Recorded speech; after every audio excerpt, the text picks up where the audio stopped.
Y de equilibrio fiscal. Ministro Carlos Oliva, buenos días. Buenos días, muchas gracias por la invitación. Bienvenido. Si usted tuviera que resumir lo más brevemente posible qué de nuevo aporta este presupuesto, ¿qué cosa es lo que explicaría usted a la representación nacional dentro de una hora y ahora al público de RPP? Dos temas. Ministro, el micrófono, por favor, para que podamos escucharlo mejor. Listo, ya estamos. Perfecto. Dos temas, diría yo. Uno, que se mantiene la prudencia fiscal que nos ha caracterizado durante los últimos 25, 27 años. Y en segundo lugar, un énfasis en las prioridades que este gobierno está promoviendo desde que inició hace poco más de un año, año y medio. Principalmente hay un aumento muy importante para el sector de justicia. Usted sabe que la reforma del sector de justicia es una de las banderas de este gobierno. Hay un aumento que supera el 16% para todas las entidades que tienen que ver con la justicia, el Ministerio Público, el Poder Judicial, incluso el mismo Ministerio de Justicia. Y después también la reiteración del énfasis en algunos temas que son muy relevantes para este gobierno. La lucha contra la violencia contra la mujer, ha aumentado el presupuesto notablemente, así como lo hizo también el año pasado. Las casitas calientes para las heladas, las nevadas y el friaje, también hay un aumento muy importante. Se ha superado el monto que se puso también, este año en realidad, en el año 2019 para el año 2020. La reiteración de la importancia de seguir mejorando el capital humano en educación y en salud, ¿no? Se están previendo algunos aumentos para los profesores y para los... Educación tiene el mayor monto dentro de este presupuesto, al igual que el año pasado, y eso es importante, ministro. Así es, así es. Siempre educación es el sector que capta, digamos, el mayor porcentaje del sector público. Estamos hablando de casi 400.000 profesores, más allá de todo el material educativo, la infraestructura, todo esto que se Pero había una observación de parte de los analistas económicos, usted lo va a responder ahora, por supuesto, que era que tampoco se podía, digamos, aumentar mucho el presupuesto porque la capacidad de gestión para administrar esos recursos en los diversos sectores era bajo. Exactamente, eso es una realidad que tenemos en el Estado peruano, en todos los niveles de gobierno. Desafortunadamente, a la gestión pública no se le ha prestado la atención que se le debió prestar desde un inicio, ¿no? Yo hace poco recordaba que cuando yo estudiaba en la universidad ni siquiera existía la carrera de gestión pública. La gente que hoy tiene, digamos, 50 años y que está hace 15 o 20 en el Estado, aprendió en el Estado. Sobre el caballo. Sobre el caballo, exactamente. Últimamente ya se está cambiando esto, ahora sí hay programas, etcétera, pero la gestión pública, digamos, es una cosa relativamente nueva y eso de alguna manera nos ha dicho, ministro, que uno de los énfasis es el aumento en educación y ha hablado incluso de aumento de las remuneraciones de los maestros, que como usted sabe, se han venido quejando mucho porque este año se les aumentará solamente 200 soles, teniendo un sueldo de base de 2.200. ¿Cuál es el aumento previsible para los 400.000 maestros en el Perú? Estamos proponiendo aumentar nuevamente 200 soles, ¿no? Serían 400 soles en estos últimos 2 años, digamos, del presidente Vizcarra. Estaba en 2.000 soles el piso de la carrera magisterial, va a estar hacia fines del próximo año en 2.400. Sabemos que es un monto, digamos, que todavía tiene espacio para seguir aumentándose, pero tenemos que hacerlo también con responsabilidad, ¿no? Y que yo recuerde, es uno de los primeros gobiernos que está haciendo anualmente estos incrementos, porque entendemos las necesidades y la gran importancia que tienen los maestros en el país. Claro, pero siendo importante y el primero en el presupuesto, lo que se asigna al sector de educación, todavía no llegamos, ministro, ¿y cuándo podríamos llegar? Eso estaría de varios gobiernos, es cierto, al 6% que se acordó en el acuerdo nacional. Sí, mire, para llegar a esa cifra, que es la deseable, necesitamos aumentar la recaudación tributaria. Con la recaudación tributaria que tenemos ahora, que bordea el 14, 15%. Pero no nos movemos de ahí tampoco. Sí, no, exactamente. Y eso es un gran problema que tenemos. Necesitamos aumentar la recaudación tributaria y en la medida que lo podamos hacer, vamos a poder llegar eventualmente a ese 6%. Ahora vamos a estar en un 3,8%. Si incluimos Jaliwarma, que también es un proyecto, digamos, que está clasificado en social, pero exactamente, ¿no? Pero es educación también, estaríamos bordeando el 4%. Ministro, antes de continuar, quisiera que aclare lo que en algún momento parece ser un equívoco o de pronto una sacada de contexto a una declaración del presidente del Consejo de Ministros, Salvador del Solar, refiriéndose a la economía y queriendo, me imagino yo, referirse a otros temas, decía que no nos debíamos acostumbrar ya más a tener una estabilidad macroeconómica. ¿A qué se refería? Sí, bueno, eso suena raro, ¿no? No, fue sacado totalmente de contexto. Incluso creo que el diario que lo publicó ya lo corrigió también, ¿no?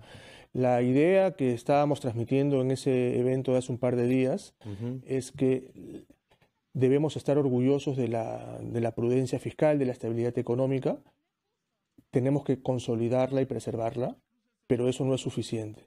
Necesitamos más cosas. La macro no es suficiente. Necesitamos la micro, necesitamos mejorar la competitividad, ¿no? Pero sin ese marco de la macro no podemos conseguir lo demás, ¿no? Es el cimiento para lo otro. Sin ese cimiento, cualquier otra cosa que hagamos se va a caer. Muy bien. Entonces necesitamos eso, y eso es lo que dije yo, y después también lo reiteró el presidente del Consejo de Ministros. Tenemos cimientos sólidos desde hace en realidad muchos años respecto de la deuda pública, respecto del déficit y respecto de la moneda.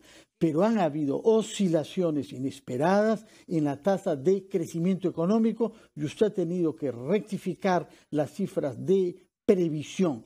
¿Con qué cifras se está manejando como previsión de crecimiento el próximo año y qué es lo que espera que sea finalmente el resultado del año en curso? Sí.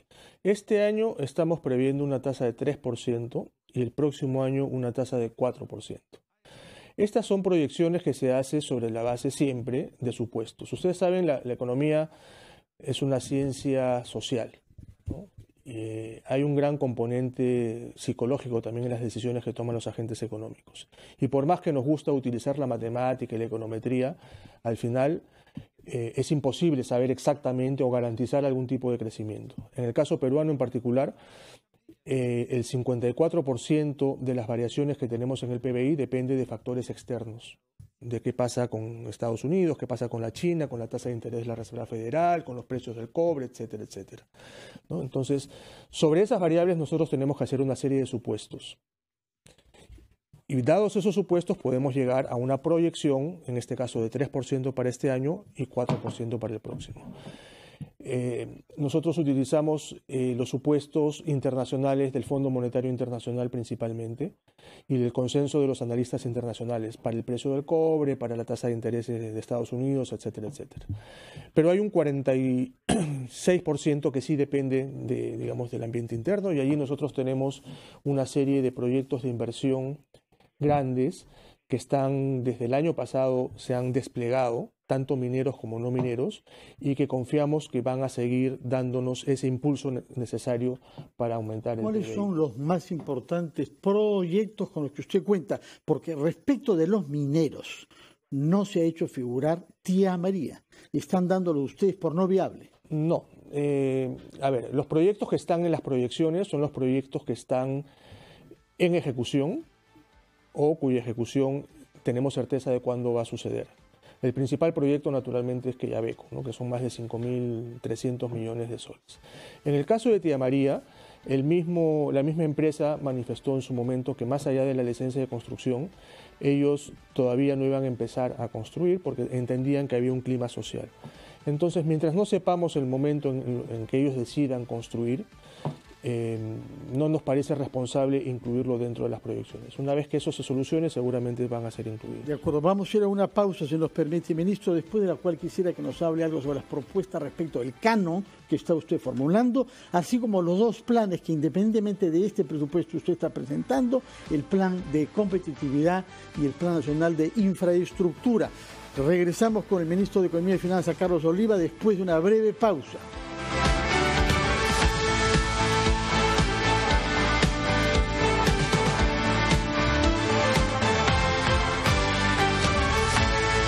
Un país necesita un plan para lograr una economía competitiva que le permita ser líder en la región. Conoce el plan de nuestro país en Perú CEO Impact Summit, este 9 de septiembre a las 7:30 de la mañana en el Swiss Hotel Lima. Informes y entradas a la venta en joinas.com. Organizan El Dorado Pro Markets y RPP.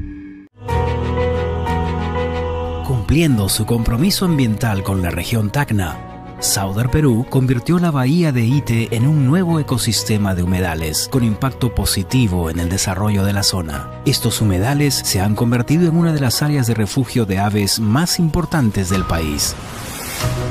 Este tipo de ecosistema, muy valorado a nivel nacional e internacional, es hoy un nuevo atractivo turístico de la región Tacna, con un impacto muy importante en el desarrollo del distrito de Ite, gracias a una minería moderna, solidaria y ambientalmente responsable.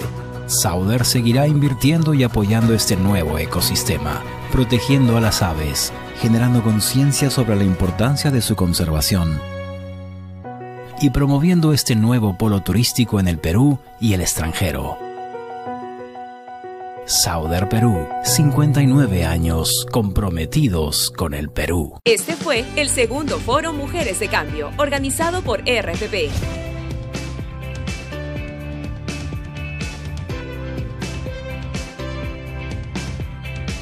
Este evento fue posible gracias a nuestros aliados Coca-Cola, Arca Continental Lindley, Latam Airlines y Universidad de Lima. Y al apoyo de UNFPA, Banco Mundial, UNICEF, Unión Europea, Aequalis, Gender Lab, IDEA Internacional y Libélula.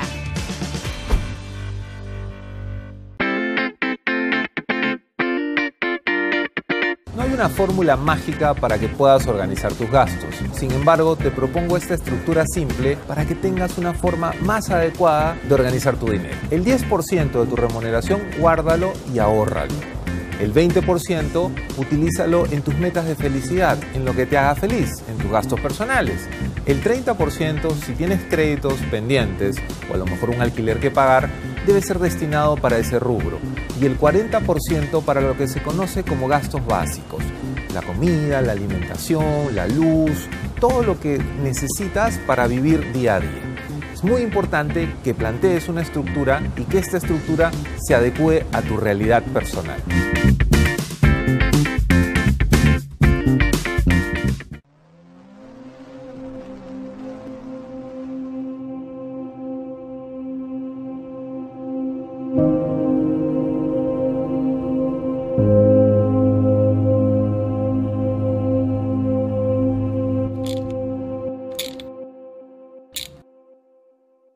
¿Y ahora qué hago?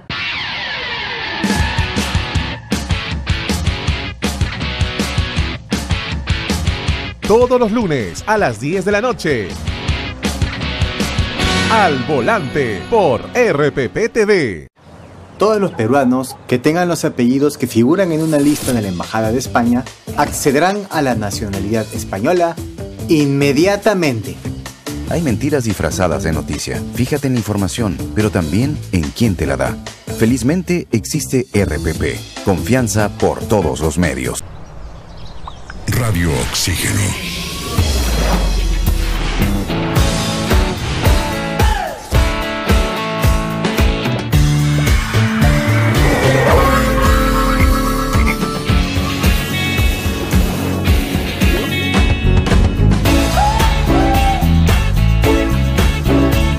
Vemos el mundo diferente porque respiramos música. Radio Oxígeno. Clásicos del rock and pop. RPP. Confianza por todos los medios.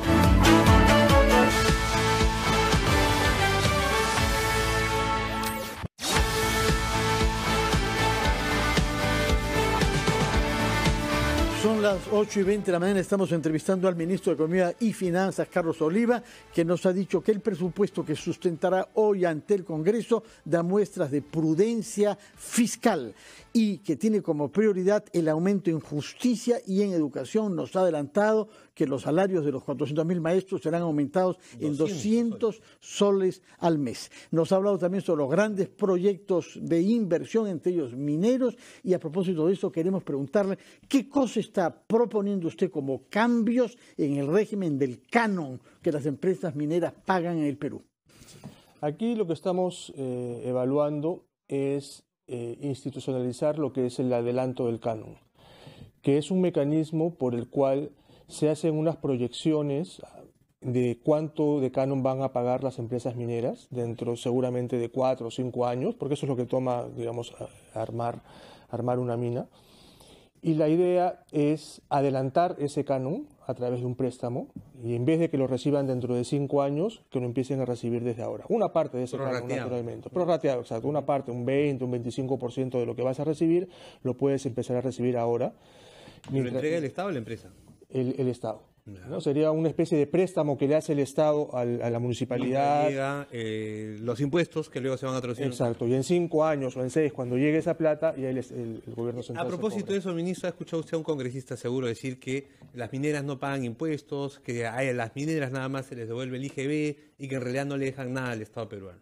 ¿Quiere aclarar usted también? Sí, por supuesto, eso es totalmente falso, ¿no? Y las cifras están ahí, ya mucha gente ha salido a explicarlo. La exoneración que tienen las mineras, así como todas las empresas que exportan, es el pago del IGB, porque en ningún país del mundo no se exporta el IGB, eso es una pérdida de competitividad. Entonces eso ni siquiera debería traerse a la discusión, porque ni la empresa minera, ni la agroexportadora, ni la que vende servicios de hoteles, etcétera. Pero así se moviliza la gente en el sur de nuestro país, por ejemplo, diciéndole las mineras no pagan, tía María no va a pagar. Y tenemos lo que tenemos. Así es, no, efectivamente, y basta también con ver todas las obras que se han hecho gracias al canon, ¿no? La verdad es que hay muchísimas obras, más allá de que ha habido en algunos casos una mala utilización, hay muchas obras que se han podido financiar con el canon. Otra de las cosas que se dicen es que la economía peruana está paralizada y algunos dicen congelada. ¿Cuál es su diagnóstico? Lo ha dicho la Sociedad Nacional de Industrias y la CONFIEP, en esa misma silla, ministro, ayer y antes de ayer. Sí, a ver, ahí simplemente hay que ver las cifras, y las cifras demuestran que efectivamente en abril y mayo tuvimos 2 malos meses, incluso en esa época estuvimos acá hablando de los problemas que hubo en particulares en esos 2 meses, pero ya a partir de junio, julio y agosto la economía está en otro ritmo. Entonces hablar de una paralización o de un enfriamiento me parece sumamente exagerado y sobre todo me sorprende que sean los mismos empresarios los que lo estén mencionando. En todo caso, nuestra economía ajustando siempre, lamentablemente en estos tiempos a la baja, ¿cuánto va a crecer este año, ministro? Sí. Ahora mismo, ¿qué proyección podemos hacer? Sí, la proyección que tenemos oficial es la del 3%. Pero naturalmente siempre tenemos que tener en cuenta los eventos que pasan, digamos, todas las semanas, tanto externos como internos. Pero estamos confiados de que la economía va a crecer 3%. El año pasado nosotros confiábamos que iba a crecer 4%. Muchas de estas personas también decían que era imposible, que no se iba a poder. Al final crecimos 4%. Entonces, no digo... Está creciendo, ministro, también advierten algunos economistas, yo no soy un experto, le transmito nada más la inquietud, es nuestra deuda pública. Y se están emitiendo, dicen, bonos para poder financiar esa deuda pública que llega hasta casi el 25% del PBI. ¿Qué tan peligroso, qué tan cierto es eso? Sí, esa es la tasa más baja de América Latina, el ratio de deuda pública sobre PBI. Ya. Y eso hace que seamos el país mejor calificado en términos del riesgo país, ¿no? Los bonos que vendemos nosotros pagamos la tasa de interés más baja que incluso Chile y por supuesto que Colombia, México, Brasil, Argentina, cualquier otro país de América Latina. Pero antes era menos en nuestro país. Desde el 2009 dicen algunos no teníamos estos niveles. No, como porcentaje del PIB se mantiene más o menos constante. Efectivamente, por ahí por el 2013 el ratio estaba por alrededor del 21-22%. Claro, creció un poco, ¿no? Pero después recuerden que hemos tenido 2 o 3 años con déficits fiscales. A partir del año 2015, 16 y 17 tuvimos déficits fiscales importantes que se tienen que cubrir con deuda. Pero más allá de... Y es por eso que mencionaba al inicio que eso es una política, un presupuesto prudente, porque lo que queremos hacer es poco a poco reducir ese déficit fiscal, precisamente para no seguir endeudándonos. Junto al presupuesto, usted ha venido con 2 documentos de más largo plazo. Uno, el Plan Nacional de Competitividad y Productividad del 2019 hasta el 30, y luego el Plan Nacional de Infraestructura para la Competitividad. ¿Cómo explicaría usted 2 o 3 medidas concretas que se derivan de estos planes y que piensa usted que va a tener un impacto perceptible sobre la economía peruana? Quizás la medida más importante es la existencia de estos planes. Estos planes deberían ser políticas de Estado. Nosotros estamos proponiendo 84 medidas en el plan de competitividad y todas son igual de importantes. No podemos priorizar alguna y decir voy por esta y por esta otra no. Porque si realmente queremos cambiar este país, ser un país desarrollado dentro de 20 o 25 años, necesitamos imperiosamente trabajar todos los aspectos de la competitividad. Si no, no va a ser posible hacerlo. Dentro de esas 84 medidas hay una que es el plan de infraestructura, que es, por lo complejo, es otro documento que hemos presentado. El mismo presidente de la República ha hecho una presentación de más de media hora detallando los 52 proyectos que son importantes y prioritarios para el país. Estos 52 proyectos no son, digamos, un deseo simplemente. Son 52 proyectos que han sido priorizados con una metodología. El gobierno británico y el BID nos han apoyado mucho para llegar para implantar esta metodología. Son proyectos que están presupuestados, además, y están dentro del sistema de inversión pública. Entonces, están atados a los sistemas presupuestarios, lo cual demuestra que no es simplemente una lista de buenos deseos, sino son proyectos que están, digamos, dentro de las prioridades del gobierno. Pero, ministro, para que sea verdad tanta belleza, tendríamos que tener un escenario político estable, y no lo tenemos, lamentablemente. Ya no señalemos responsabilidades, pero ¿es posible ese plan en este ambiente político, con la incertidumbre que tenemos ahora? Sí, yo creo que sí, ¿no? Obviamente nadie desea este ruido político y tenemos que seguir trabajando para superarlo. Pero estos planes deberían estar más allá de cualquier disputa política. Política de Estado deberían ser. Exactamente. Y si ven el título de la política de competitividad es del 2019 al 2030. Y lo que nosotros esperamos es que el próximo gobierno y el que le siga a él sigan con este plan. No necesariamente, digamos, con las 84 medidas exactas, sino que probablemente lo mejoren y pongan 100 medidas más y al año siguiente 200 medidas más. Claro que sí. Antes de que tenga que ir al Congreso, ministro, usted va a participar en el foro que RPP organiza con Dorado Investment el lunes próximo en el Swiss Hotel. Y va a enfrentar a los empresarios que se han inscrito para asistir a este foro. ¿Con qué idea, con qué convicción quiere usted que salgan estos empresarios que existen de buena fe para escuchar al ministro de Economía? ¿Qué les quiere usted transmitir el día lunes? Bueno, primero agradecerles por la invitación. Yo creo que va a ser un foro muy importante y necesario dada la coyuntura que mencionaba Ricardo. Y la verdad es que nosotros tenemos que creer en nosotros mismos. Quisiéramos que el empresariado confíe en que tenemos una visión clara de país, que hemos identificado gran parte de los problemas y que estamos presentando soluciones. Y que más allá de las vicisitudes que puedan haber en el corto plazo, del ruido político, de cualquier enfrentamiento que haya, hay razones de fondo para creer que somos un país que en 20 años sí puede ser un país desarrollado.